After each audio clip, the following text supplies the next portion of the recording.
quelles sont les principales expériences qui ont fondé en vous cet humanisme au cours de cette longue vie riche en jalons historiques, pour parler comme l'éditorialiste de Fraternité Matin?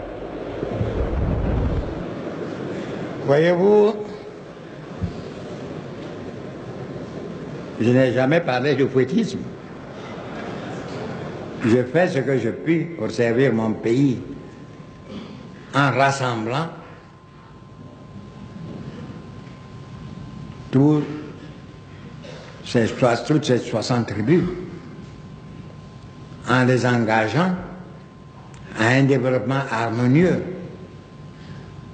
en donnant la chance égale à nos cultivateurs, qu'ils soient à la côte, qu'ils soient dans le nord, à l'ouest ou à l'est. Ils ont le même prix pour leur travail. Qu'il s'agit de café, de cacao, de coton, d'EVA, les graines de palme, c'est le même prix. L'État se chargeant d'assurer le transport. Comme nous donnons une chance égale à nos enfants, quelles que soient les couches sociales auxquelles ils appartiennent, du primaire à l'université, l'enseignement gratuit pour les meilleurs. Nous pratiquons la solidarité entre nous.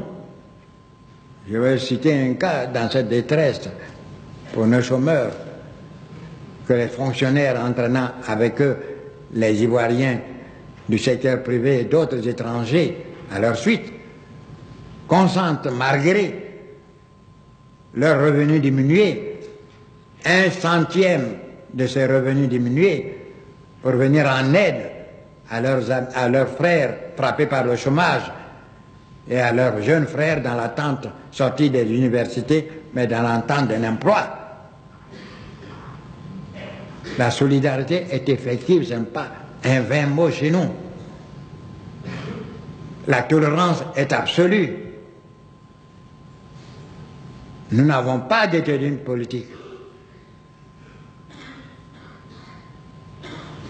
Nous n'avons jamais fait verser le sang d'autrui.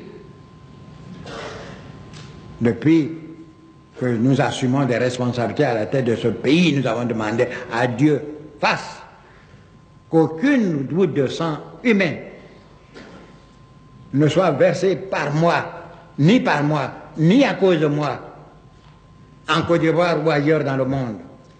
Fasse Dieu que tous les différends qui peuvent survenir entre moi et d'autres personnes, entre mon pays et d'autres pays, soient toujours réglés de façon pacifique, par le dialogue, à l'exclusion de tout recours à la force.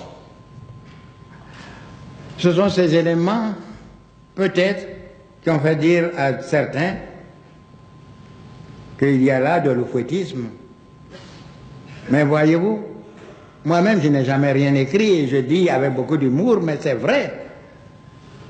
Les deux personnages de l'histoire qui n'ont jamais écrit un mot, une lettre, mais qui sont les plus lus dans le monde, c'est Mahomet et Jésus.